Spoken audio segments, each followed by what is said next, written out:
성경에서 불순종의 대명사라고 하면 다양한 사람들을 꼽을 수 있는데 어떤 사람들이 생각나시나요? 이스라엘의 1대 왕이었지만 하나님의 말씀에 순종하지 않았던 누가 있었죠? 사울 왕이 있었고, 그리고 다윗의 아들이었던 솔로몬, 하나님께서 명예와 모든 지혜와 모든 부와 명예를 다 주셨지만 하나님의 말씀에 순종하지 않았습니다. 그리고 또 다윗조차도 하나님의 말씀에 순종하지 않고 밧세바를 범한 사건이 있었다는 것을 우리는 잘 알고 있습니다. 우리는 하나님 앞에서 온전하지 못하고 완전하지 못하다는 것을 알 수 있습니다. 그렇다면 그 가운데서 한 명을 뽑을 수 있다면 오늘 말씀 가운데 나왔던 누구를 뽑을 수 있을까요? 바로 하나님의 말씀을 선포하였던 요나 선지자를 빠뜨릴 수가 없습니다. 요나서 1장 1절 말씀을 보면 여호와의 말씀이 아미떼의 아들 요나에게 임하니라고 시작합니다. 하나님께서는 선지자였던 요나에게 니느웨로 가서 하나님의 말씀을 전하라고 말씀하셨습니다. 그런데 어떤 이유에선지 요나는 니느웨 반대편이었던 다시스로 가는 배를 타고 하나님으로부터 도망치려고 했습니다. 다른 사람도 아니고 하나님의 음성을 백성들에게 대언해 줘야 될 하나님의 선지자였던 요나가 하나님의 말씀을 피해 도망가는 모습은 우리가 상식적으로 이해할 수가 없습니다. 이때 당시는 북이스라엘이 가장 부강했던 시기였었는데 요나 선지자 말고도 하나님의 말씀을 대언할 수 있는, 전파할 수 있는 많은 선지자들이 있었음에도 불구하고 왜 하나님께서는 요나를 바다에 빠지게도 하시고 이미 예비해 두신 물고기를 통해 다시 회개하게도 하시며 요나를 다시 왜 느니웨까지 보내셔야 했습니까? 오늘 말씀을 통해서 요나를 다시 부르시고 세우시는 모습을 통하여 우리를 향한 하나님의 부르심이 무엇인지 깨닫는 시간이 되기를 간절히 원합니다. 오늘 3장 1절은 이렇게 시작하고 있습니다. 함께 읽어보도록 하겠습니다. 여호와의 말씀이 두 번째로 요나에게 임하니라. 아멘. 요나서 1장 1절에서 하나님께서 요나를 부르시는 장면과 똑같이 하나님께서는 두 번째로 요나에게 말씀하고 계십니다. 하나님이 이렇게 두 번 부르신 이런 말씀이 성경에 다양하게 나와 있는데 또 누구를 두 번 부르셨습니까? 하나님께서 너무나도 사랑하셨던 이방인의 사도였던 사도 바울을 하나님께서는 두 번 부르셨습니다. 우리가 알고 있는 것처럼 사도행전 9장 말씀을 보면 예수님께서 다메섹 도상에서 밝은 빛과 함께 바울을 불러주셨으며 두 번째로는 10년 후에 안디옥 교회로 파송하실 때 그를 부르시고 이방인의 사도로 세워주셨습니다. 두 번째 부르심을 통하여 사도 바울은 열방을 품게 되었으며 이방인들에게 복음을 전하는 이방인의 사도가 될 수 있었던 것입니다. 예수님의 제자 베드로도 마찬가지였습니다. 베드로가 갈릴리 호수에서 고기를 잡고 있을 때 예수님께서 베드로를 어떻게 부르셨습니까? 너가 더 이상 물고기를 잡는 어부가 아닌 사람을 낚는 어부가 되게 하리라 부르시며 예수님의 제자로 삼아주셨고, 두 번째로 베드로에게 그 부활하신 예수님의 모습을 통하여 내 양을 먹이라, 내 양을 치라 이렇게 말씀하시며 베드로를 부르시고 베드로를 향한 하나님의 계획을 알려주셨다는 겁니다. 첫 번째 부르심은 무엇을 의미하고 있습니까? 세상으로부터 건져내 주신 구원의 부르심이었으며 두 번째 부르심은 세상을 향한 부르심입니다. 세상으로 파송되어 빛과 소금의 역할을 감당하며 살아갈 수 있도록 예수님께서 우리를 부르시고 계십니다.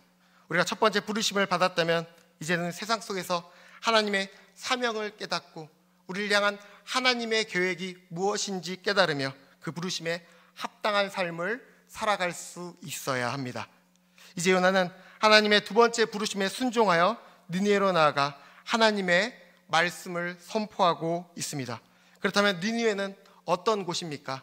오늘 말씀 3절 말씀을 다시 한번 읽어보도록 하겠습니다. 시작. 요나가 여호와의 말씀대로 일어나 니느웨로 가니라.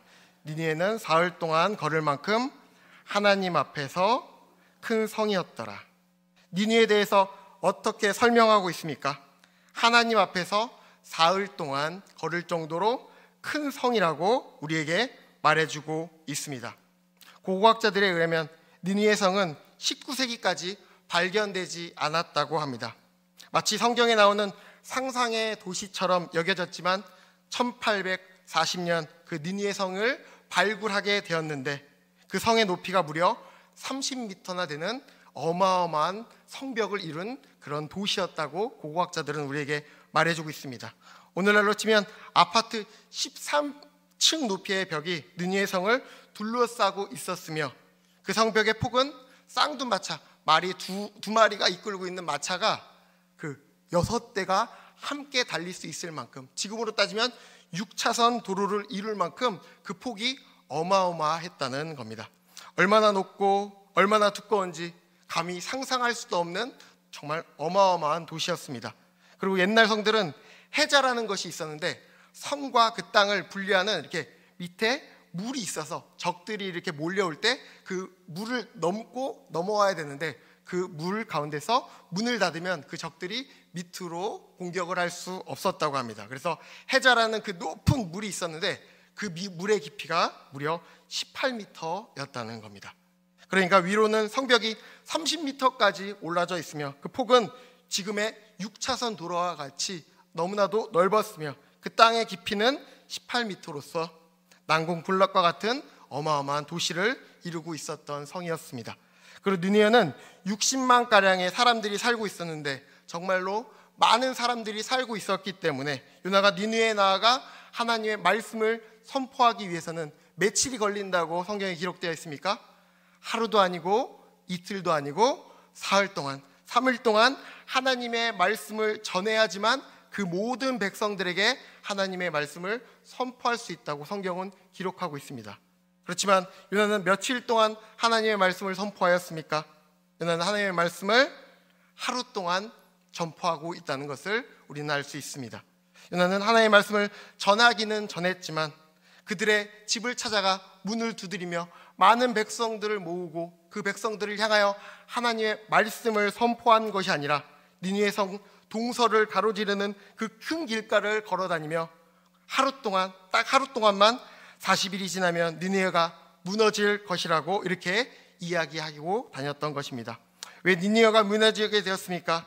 너희들이 어떤 죄를 지었기 때문에 너가 하나님 앞에서 어떤 모습으로 회개해야지 이렇게 자세하게 설명해 준 것이 아니라 요나는 딱 5마디 40일이 지나면 니느웨 성이 무너지리라 이 말만 하고 사라져 버린 것입니다.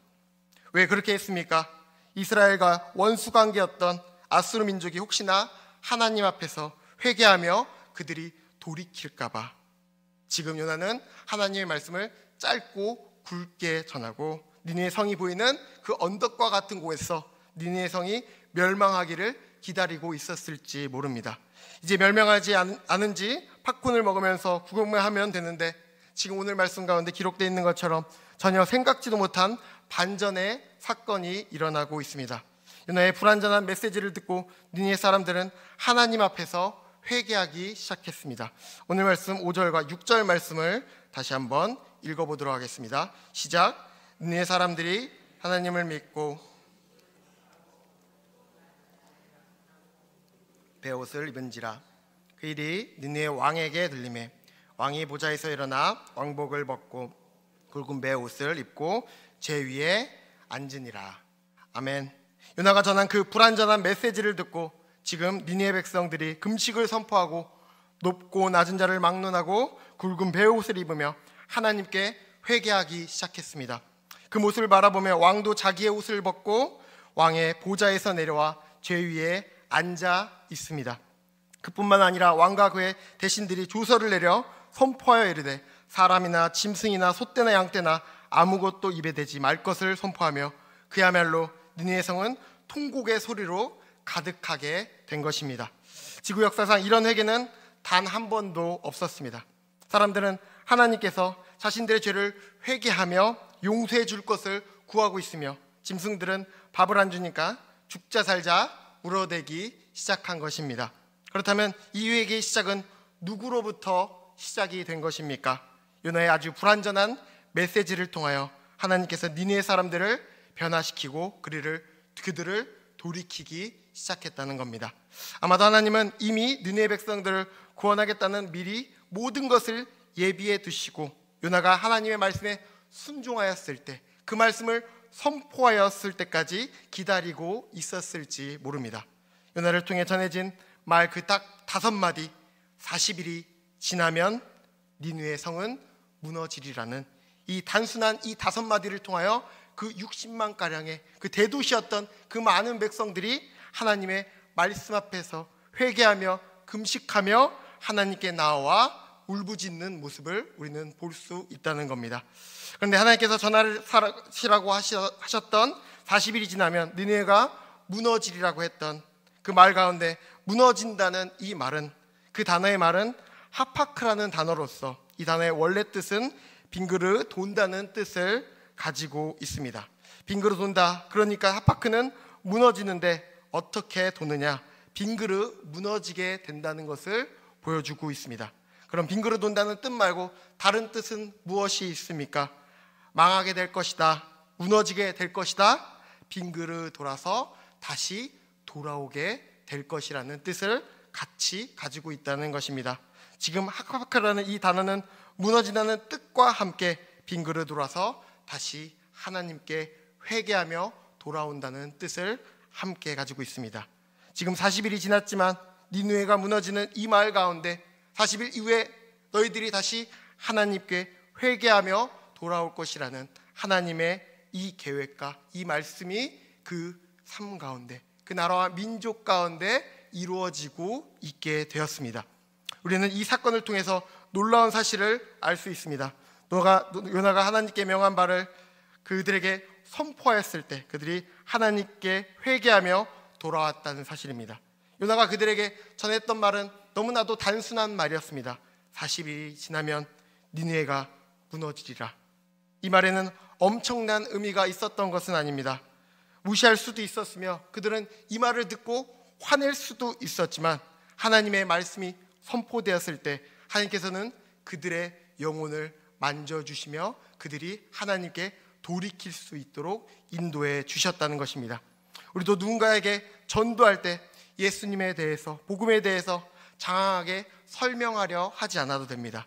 내가 만난 예수님에 대해서 설명하며 예수님을 통해 우리가 알았던 그 구원과 그 믿음과 사랑과 은혜에 대해서 이렇게 단순하게 설명할 때 우리의 그 언변과 우리의 어떠함을 통해서 하나님께서 역사하시는 것이 아니라 우리가 하나님의 말씀에 순종하며 그 말씀에 순종하며 그 복음을 선포할 때 하나님께서 역사해 주십니다. 우리는 그저 씨를 뿌릴 뿐 자라시게 하시는 분은 바로 하나님이시라는 것입니다. 하나님께서는 이미 그 마음을 옥토밭과 같이 만들어 주실 것이며 우리의 입을 열어 하나님의 말씀을, 그 복음을 전파할 때 하나님께서는 그때 일하실 것입니다. 2월 달에 청소년부 친구들과 겨울 수련회를 진행했습니다. 그때의 주제가 한 영혼을 품는 공동체가 되자는 주제로 함께 하나님의 말씀을 나누게 되었습니다. 그런데 주제만 보아도 부담스럽지 않으십니까? 나는 아직 하나님 앞에서 온전치 않은데, 내 믿음도 너무나도 연약한데 내가 한 영혼을 품을 수 있을까? 아마 청소년부 친구들이 그런 마음을 가지고 수련회에 임했을지 모릅니다. 하지만 그 가운데 수련회가 진행될 때 우리를 향한 하나님의 풍성한 사랑과 은혜를 바라보게 하시고 한 영혼을 천하보다 귀하게 여기시는 하나님의 모습을 바라볼 때 우리 친구들이 점점 변해가기 시작했습니다. 믿음으로 하나님께 결단하게 되었으며 한 영혼을 품고 마음을 품고 함께 기도했습니다. 그 가운데 아름다운 열매가 맺었을까요? 놀랍게도 한 명의 친구가 전도를 했는데 그 친구가 잠깐 왔다가 그 다음 주엔 또 안 오는 겁니다. 그래서 한 번 왔다가 안 오는구나 이렇게 해서 실망하고 우리 기도가 안 이루어졌나 이렇게 생각했는데 또 그 다음 주에도 안 오는 겁니다. 그래서 안 오려나 보다 했는데 갑자기 3번째 주에 나오고 그 다음에 한 번 더 나오고 4번을 나왔습니다. 4번을 나오면 어떻게 됩니까? 등반을 하게 되어서 우리 제적에 이렇게 우리 제적에 올라가서 우리의 한 공동체가 될 수 있는 그렇게 된다는 겁니다. 제가 여기서 지금 1년 반 정도의 사역을 했는데 많은 친구들이 왔는데 한 2주 오다가 3주 오다가 또 어떤 친구들은 4주 와서 이제 등반을 해야지 성경책이랑 다 준비했는데 오지 않는 친구가 여러 명 있었습니다. 그래서 제가 큰 기대를 하지 않고 이렇게 있었는데 그 친구가 잘 케어하고 기도해서 그런지 몰라도 그 친구가 지난주에 등반하게 되었다는 것입니다. 이 사건을 보면서 한 친구가 하나님 앞에서 결단하고 믿음으로 고백하며 한 영혼을 품고 기도하며 나아갈 때 하나님께서 열매를 얻게 하시는구나, 그런 사건을 보게 되었습니다. 예전에는 놀이터에 나가서 놀다 보면 아이스크림 준다고 하면 자연스럽게 교회도 가고, 뭐 선물을 준다고 하면 교회도 가는 것이 너무나도 당연했지만, 이제는 부모님이 교회를 다니지 않으면 우리 친구들이 나온다는 것이 거의 뭐 불가능할 정도로 많은 친구들이 교회에 나오지 않고, 친구들도, 청소년부 친구들도 학교에 나가서 내가 그리스도인이라고, 그리고 예수님의 복음에 대해서 전하지 않는 상황 가운데 있습니다. 하지만 그 가운데 우리는 하나님께서 우리에게 주셨던 그 사명, 가서 예수님의 복음을 전할 수 있어야 됩니다. 아멘. 우리가 너무나도 잘 아는 것처럼 마태복음 28장 19절은 우리에게 이렇게 말해주고 있습니다. 함께 읽어보겠습니다. 그러므로 너희는 가서 모든 민족을 제자로 삼아 아버지와 아들과 성령의 이름으로 세례를 베풀고. 아멘. 앞에 뭐라고 적혀 있습니까? 그러므로 너희는 먼저 가라는 것입니다. 우리가 그냥 여기 앉아서 교회에 오는 사람들을 향하여 예수님의 복음과 사랑을 전하는 것이 아니라, 우리가 먼저 나아가서 제자를 삼고 세례를 주며 예수님의 복음을 전할 수 있어야 된다는 것입니다. 여러 가지를 설명할 필요 없습니다. 내가 만난 예수님, 내가 바라보았던 하나님의 사랑과 은혜를 전할 때 하나님께서 그 가운데 하나님의 역사와 그 가운데 하나님께서 일하기 시작하실 것입니다. 이번에 전도한 친구가 말이 많은 친구가 아니어서 제 예상으로는 그 친구가 뭐 예수님에 대해서, 뭐 교회에 대해서 뭐 여러 가지 설명 안 했을 것입니다. 그냥 수련회 때 기도했던 것처럼 결단한 마음을 가지고 너 교회 올래? 이렇게 했는데 그 친구가 아마 교회에 왔을 것입니다. 그래서 그 친구와 이렇게 교제를 하면서 어떤 삶을 살아갔는지 봤는데, 그 친구는 지금까지 한 번도 교회에 나가본 적이 없다고 합니다. 그래가지고 교회 나오니까 어색하지 않냐고, 뭐가 가장 좋았냐고 했더니 찬양하는 시간이 그렇게 은혜가 된다고 합니다. 멜로디를 입혀서 하나님을 바라보며 이렇게 손을 두고 찬양할 때 그렇게 은혜가 된다는 그 모습을 바라봤을 때, 이 친구를 하나님께서 예비해 두셨구나, 그렇게 알아갈 수 있었다는 것입니다. 이번에 4월이 되면 코로나 때문에 하지 못했던 토요 전도대가 다시 시작됩니다. 전도를 시작하면 많은 사람들의 관심과 도움과 기도가 필요합니다. 우리 모두가 한 영혼을 천하보다 귀하게 여기면서 우리도 부족하지만 우리의 입술로 예수님을 전하고 그 사랑을 실천할 수 있기를 간절히 바랍니다. 예수님께서 베드로에게 사람을 낚는 어부가 되라고 말씀하셨던 것처럼 우리 모두 그 생명을 낚는 자리로 나아가 생명을 살리고 그곳에서 하나님의 크신 은혜를 경험할 수 있는 우리 모두가 될 수 있기를 간절히 소망합니다. 그렇다면 느헤 사람들은 하나님 앞에서 어떤 회개를 하고 있습니까? 8절 말씀을 다시 한번 읽어보도록 하겠습니다. 시작. 사람이든지 짐승이든지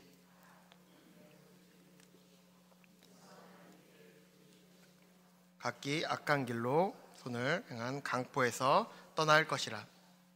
8절 말씀을 보면 각기 악한 길로 손으로 행한 강포에서 떠날 것이라고 말하고 있는데, 여기서 악한 길은 무엇을 의미합니까? 수많은 사람들이 지나다녀서 이제는 길처럼 보이는 시대의 정신을 이야기하고 있습니다.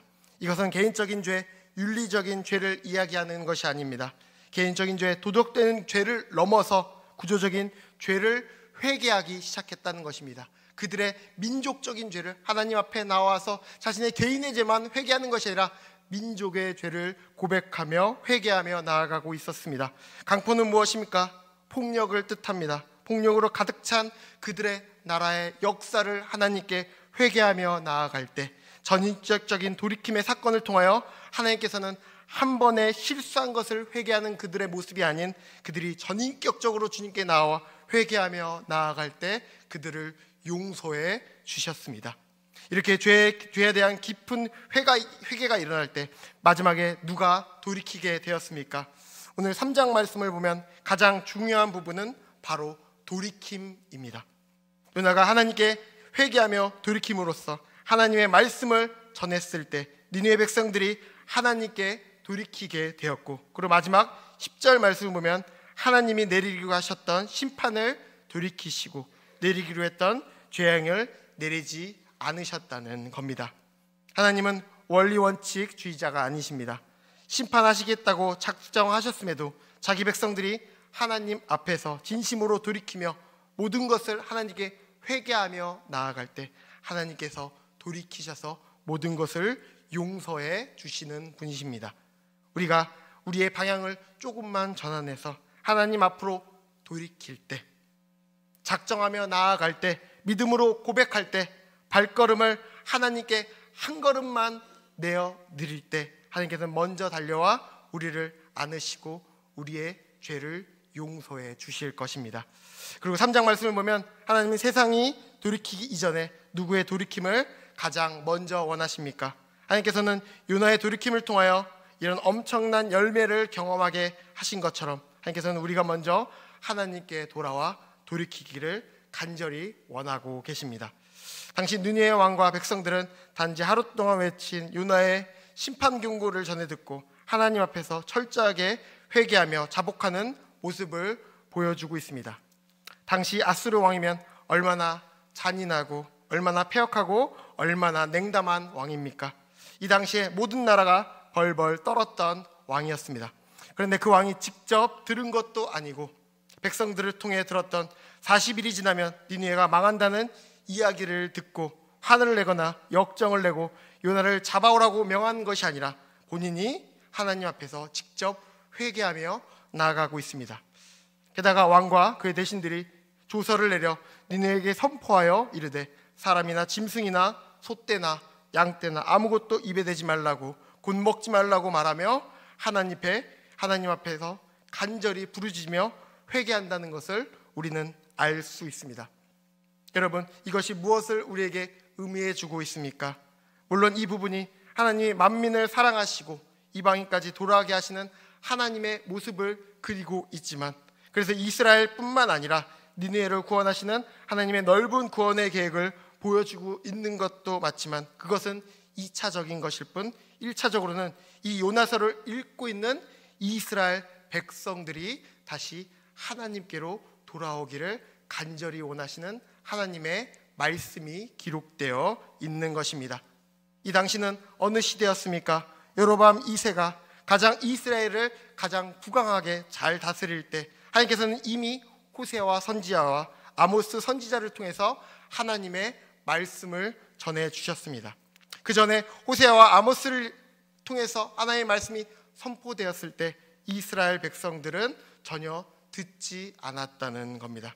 하나님의 말씀에 반응하지 않고 있는 이스라엘 백성들을 바라보며 지금 요나가 니느웨 성에서 단 하루만 하나님의 말씀을 선포하였을 때 그들이 다 하나님께 돌아와 회개하며 금식하며 돌아왔던 것처럼 너희들은 하나님의 말씀이 선포되고 하나님께서 다양한 선지자들과 수많은 선지자를 통하여 말씀하셨지만 그들은 하나님의 말씀을 듣지 않았다고 지적하고 계시는 것입니다. 그런데 니느웨는 요나의 한마디 앞에서 40일이 되면 니느웨 성이 무너질 것이라는 이 말씀 앞에서 그들은 모두 나아가 하나님 앞에서 회개하고 있습니다. 우리도 이렇게 하나님의 말씀이 선포될 때 하나님의 말씀을 한 귀로 듣고 한 귀로 흘려보내고 있지는 않습니까? 하나님의 백성이라고 말하고 있지만 하나님의 말씀을 따라가는 자라고 말하고 있지만 하나님의 말씀이 선포되지만 그 말씀을 하나님의 음성으로 듣지 않고 교만한 마음과 정말로 습관적으로 예배드리는 자의 모습 가운데서 하나님의 말씀에 불순종하며 살아가고 있지는 않습니까? 요나 선지자가 그들을 향하여 선포하였을 때 니느웨 백성들이 하나님께 돌아왔던 것처럼 오늘도 하나님의 말씀이 선포될 때 그 말씀을 마음판에 심으며 그 말씀에 순종하며 나아갈 수 있는 우리 모두가 될 수 있기를 간절히 소망합니다. 이처럼 니느웨 회개 사건은 마지막 날의 종말론적 회개의 기준이 되어주고 있습니다. 예수님께서 우리에게 마태복음 12장 41절 말씀 가운데 니느웨 사건을 통하여 이렇게 말씀해 주고 계십니다. 41절 말씀을 읽어보겠습니다. 시작. 심판 때 니느웨 사람들이 일어나 요나의 전도를 듣고 회개하였음이거니와 요나보다 더 큰 이가 여기 있으며. 아멘. 심판 때 니느웨 사람들이 일어나 이 세대 사람을 정죄하리니 이는 그들의 요나의 전도를 듣고 회개하였거니와 요나보다 더 큰 이가 여기 있으며. 이 말은 무슨 말을 의미합니까? 요나의 불완전한 메시지를 통하여 니느웨 사람들은 온전한 회개를 했다는 것을 지적해주고 있습니다. 너희들은 하나님이 확실하게 보여주신 예수 그리스도 하나님의 아들을 보고도 회개하지 않았다. 심판 때 요나 니느웨 사람들이 부활해서 너희를 저주할 것이라는 것입니다. 너희들을 정죄할 것이다. 예수님께서 이렇게 말씀하고 있는 것입니다. 그러니까 니느웨 회개 사건은 종말론적 회개의 기준이 되어주고 있습니다. 오늘 하나님께서 요나 3장 말씀을 통해서 우리에게 똑같이 말씀해주고 있습니다. 우리도 하나님 말씀 앞에서 서 있지만 이스라엘 백성처럼 회개하지 않고 있지는 않습니까?